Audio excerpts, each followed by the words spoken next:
اے خلیفہ رسول، ان چڑیوں کو آپ اپنے سے زیادہ خوش نصیب کہتے ہیں؟ صدیق اکبر فرماتے ہیں ہاں، اس لیے کہ قیامت کے دن یہ چڑیا مٹی ہو جائے گی، ان سے اللہ حساب نہیں لے گا، لیکن ابو بکر سے اللہ حساب لے گا، تو ابو بکر اللہ کو حساب کیا دے گا؟ تھوڑی دیر کے لیے غور کر لو، یہ جلسے لطیفہ گوئی اور قہقہے کے لیے اور سیلفیاں لینے کے لیے نہیں ہے۔ تھوڑی دیر ذرا اپنے موبائل کو اپنی جیب میں رکھ کر اپنی آخرت کے حوالے سے احتساب کر۔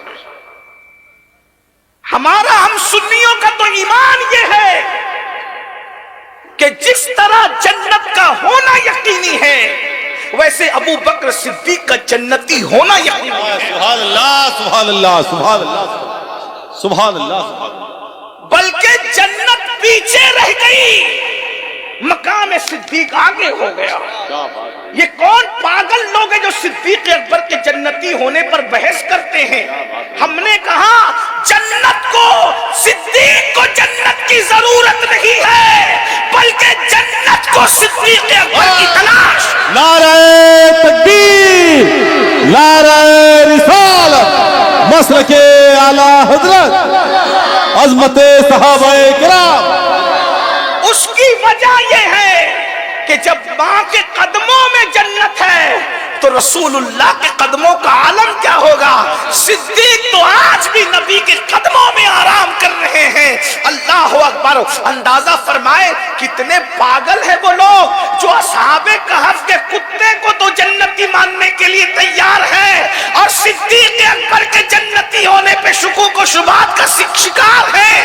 ارے جب وہ اپنا ایمان بچانے کے لیے سو جانے والے عیسیٰ علیہ السلام کی امت کے قدموں میں بیٹھنے والا کتا جنت میں جاتا ہے، تو وہ صدیق جو نبی کے قدموں میں 1400 سال سے وفا کے ساتھ سو رہا ہے، اگر وہ جنتی نہیں ہے تو کائنات میں پھر کوئی جنتی نہیں۔ زندہ باد زندہ باد زندہ باد زندہ باد، جواب زندہ باد زندہ باد۔ کیونکہ جس زبان نے جنت کا پتہ دیا ہے، اسی زبان نے صدیق اکبر کے جنتی ہونے کا پتہ دیا ہے۔ بے شک۔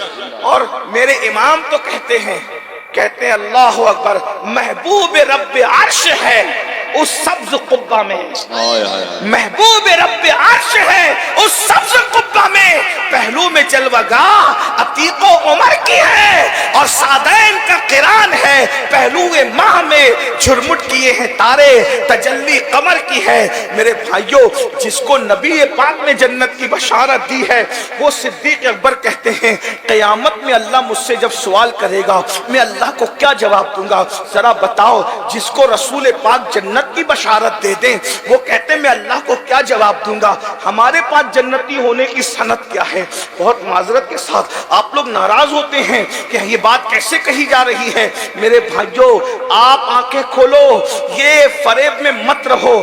جمعہ کی 2 رکعت نماز پڑھ کے مسجد سے ایسے بھاگتے ہو جیسے اسکول کی چھٹی ہونے پہ بچے بھاگتے ہیں، پھر کہتے ہو مولانا ہم جنت میں جائیں گے، کی بارگاہ میں جواب دینے سے بچ جاتا۔ یہ صدیق اکبر آخرت کو سوچ رہے ہیں، اور فاروق اعظم ایک تنکا اٹھا کر کہتے ہیں کاش میں ایک تنکا ہوتا اور میں پیدا نہ کیا جاتا انسان کی شکل میں، تاکہ میں قیامت میں جواب دینے سے بچ جاتا۔ ایک مقام پر کہتے ہیں کاش کہ میں درخت ہوتا اور میں کاٹ دیا جاتا اور لوگ مجھے جلا کر میرا قصہ ختم کر دیتے، تاکہ اللہ کی بارگاہ میں جواب دینے سے بچ جاتا۔ بھائیو، اللہ کی بارگاہ میں جواب دینا کوئی آسان سی چیز تو نہیں ہے نا، کوئی آسان سی بات تو نہیں۔ ایک بات میں آپ کو بتاؤں، ایک حدیث رکھتا ہوں، حالانکہ ٹائم کی قلت ہے لیکن مختصر میں رکھتا ہوں، آپ کو احساس ہوگا اللہ کی بارگاہ میں جواب دینے کے تصور سے صحابہ اور اولیاء نہیں، صرف انبیاء بھی لرزہ برندہ۔ اللہ اللہ اللہ، ذرا دھیان سے سننا بہنوں کی، اگر یہاں یہ لیڈیز مدرسہ ہے، عورتوں کا بچیوں کا مدرسہ ہے، اور خواتین بھی ہوں گی، جی ہیں، ان کی بھی توجہ چاہتا ہوں۔ عورتیں بہت بے باک ہیں آج کل، یہاں کی نہیں ہے لیکن دنیا میں ایسا ہو رہا ہے کہ پردے کی کوئی پابندی نہیں، مردوں کے ساتھ فون پر لمبی لمبی گفتگو ہے، پتلے پتلے لباس ہے. اس دور کے لیے رسول اللہ نے فرمایا کہ میں نے ابھی تک ایسی عورتیں تو نہیں دیکھا اپنے دور میں، لیکن جہنم میں میں نے ایسی عورتوں کو دیکھا کہ جو کپڑا پہن کر بھی ننگی تھی اور ان کو ننگا جہنم کے اندر لٹکایا گیا تھا. صحابہ کرام نے پوچھا حضور یہ کپڑا پہن کے کوئی ننگا کیسے رہ سکتا ہے؟ تو حضور علیہ السلام فرماتے انہوں نے اتنے پتلے اور باریک لباس پہنے تھے دنیا میں کہ لباس کے بعد بھی لباس کا مقصد حل نہیں. جو بچیاں عالمہ بن رہی ہیں میں ان سے گزارش کرتا ہوں اگر علم کے بعد عمل نہیں ہے تو بغیر پھل کے درختوں کی طرح ہے. اچھی طرح یاد رکھ، جس درخت میں پھل نہیں وہ درخت بانجھ ہے، اور جس پہ پھل نہیں آتے پھر وہ جلانے کے قابل کاٹ کے جلا دیا جاتا ہے. یہ مت سمجھنا کہ مدرسے کی سند حاصل کرنے کے بعد ہمارے اندر سرخاب کے پر لگ جائیں گے. یاد رکھنا مدرسے کی سند پڑھا لکھا بناتی، کیا دبا دبا کر اور چھپا کر کے رکھا ہے. سنی تو وہ ہے جو غیر سے کام نہیں رکھتا، کسی غیر سے کام نہیں رکھتا. بولے بہت بڑا علامہ ہے تھانہ بھون میں رہتا ہے، تو کہا ہمیں کوئی کام نہیں، علامہ اپنے گھر کا ہوگا، یار کا نہیں تو ہمارا نہیں، ہم کیا جانے. اللہ اکبر. اندازہ فرمائے نہ رکھا غیر سے کام. عاشق تو غیر سے کام نہیں رکھتا، اور ہم لوگ استغفر اللہ کون سا وہ گناہ ہے جو ہماری زندگی میں نہیں. داڑیاں منڈا کر گٹروں میں پھکوا کر رسول اللہ کے دل کو اذیت پہنچاتے ہو. کون سی عاشق رسول ہو؟ یقیناً عاشقوں کے لیے جنت ہے، مگر کوئی عاشق بن تو جائے. اللہ اللہ. یہ صدیق اکبر ہے. صدیق اکبر رضی اللہ تعالیٰ کہتے ہیں ابو بکر سے پوچھا جائے گا میں اللہ کو کیا جواب دوں گا. اور اس کے بعد یہ صدیق اکبر اور صدیق اکبر ایک جملہ کہا کرتے تھے کاش میں ایک پرندہ ہوتا. یہ ان لوگوں کا خوف ہے قیامت کے لیے. کاش میں ایک پرندہ ہوتا، مجھے ذبح کر کے لوگ کھا جاتے اور بھلا دیا جاتا، میں بھولا بسرا ہو جاتا، تاکہ قیامت کے دن عالم نہیں بناتی، عالم خشیت ربانی بنایا کرتا ہے. اللہ ارشاد فرماتا ہے انما یخشی اللہ من عبادہ العلماء. اللہ کے بندوں میں اللہ سے ڈرنے والے علم والے ہیں. اگر آپ کے پاس سند ہے اور خوف خدا نہیں ہے، آپ پڑھے لکھے تو ہیں لیکن آپ عالم نہیں ہیں. عالم خدا کی نظر میں وہی ہے جس کے دل میں خشیت ربانی ہے، اور جب دل میں اللہ کا خوف آتا ہے تو قدم اللہ کی مرضی کے خلاف نہیں رکتا. دنیا کو ہم دو حصوں میں تقسیم کرتے ہیں، ایک سند یافتہ لوگوں کو پڑھا لکھا کہتے ہیں اور ایک کو عالم کہتے ہیں. پڑھے لکھے اور عالم میں فرق کیا ہے؟ پڑھے لکھے کے پاس ڈگری ہوتی ہے اور عالم کے پاس اللہ کا خوف ہوتا ہے، خشیت ربانی ہوتی ہے. یاد رکھنا. اب آپ دیکھیں ایک بندہ وہ بھی ہے سہارنپور کے قریب، بہت بڑا عالم، لوگ اس کو کہتے ہیں حکیم الامت کہتے ہیں، ہم اس کو پڑھا لکھا کہتے ہیں. اس قرآن کی اصطلاح میں عالم نہیں کہتے. اگر عالم ہوتا تو نبی کی بے ادبی کیوں کرتا؟ کیا بات رہی ہے. عالم تو پڑوسی کی حق تلفی نہیں کرتا، عالم نبی کی حق تلفی کیسے کر سکتا ہے؟ عالم تو پڑوسی کو گالی نہیں دے سکتا، اپنی بیوی کو گالی نہیں دے. ارے عالم تو چوٹی، شیطان اور کھٹمل کو بھی گالی نہیں دے سکتا، کیونکہ رسول اللہ نے فرمایا کہ کھٹمل کو بھی گالی مت دو، پسو کو بھی گالی مت دو، حتیٰ کہ فرمایا شیطان کو بھی گالی مت دو. شیطان خبیث ہے مگر اس کی وجہ سے تم مومن اپنی زبان کو گندا نہ کرے، کیونکہ شیطان ہے، تم تو مومن ہو، تم تو انسان ہو. شیطان کی وجہ سے اپنی زبان کو، تو جب شیطان کو مومن گالی نہیں دیتا تو جس کے دل میں اللہ کا خوف ہے وہ نبی کو کیسے گالی دے سکتا ہے؟ دیکھو یہ پڑھے لکھے کی زبان ہے سند یافتہ کی، کہ وہ نبی کو بڑا بھائی کہہ رہا ہے، گاؤں کا چودھری کہہ رہا ہے. اور عالم جس کے دل میں اللہ کا خوف ہے اس کی بولی یہ ہے کہ تو بڑا بھیا کہہ کے نبی کو گالی دیتا ہے ظالم. جب باپ بڑا بھیا نہیں ہو سکتا آدم کا بیٹا ہونے کی وجہ سے تو نبی بڑا بھیا کیسے ہو سکتا ہے؟ وہ پڑھا لکھا سند یافتہ کہہ رہا ہے بڑا بھیا گاؤں کا چودھری، اور جو عالم ہے جس کے دل میں اللہ کا خوف ہے وہ کہتا ہے بڑا بھیا چودھری نہیں، سرور کہوں کہ مالک و مولا کہوں تجھے، زندہ باد کہوں کہ مالک و مولا کہوں تجھے، باغ خلیل کا گلے زیبا کہوں تجھے، ہرما نصیب ہوں تجھے امید کے کہوں، ہرما نصیب ہوں تجھے امید کے کہوں. مراد نہیں جانے مراد، کانے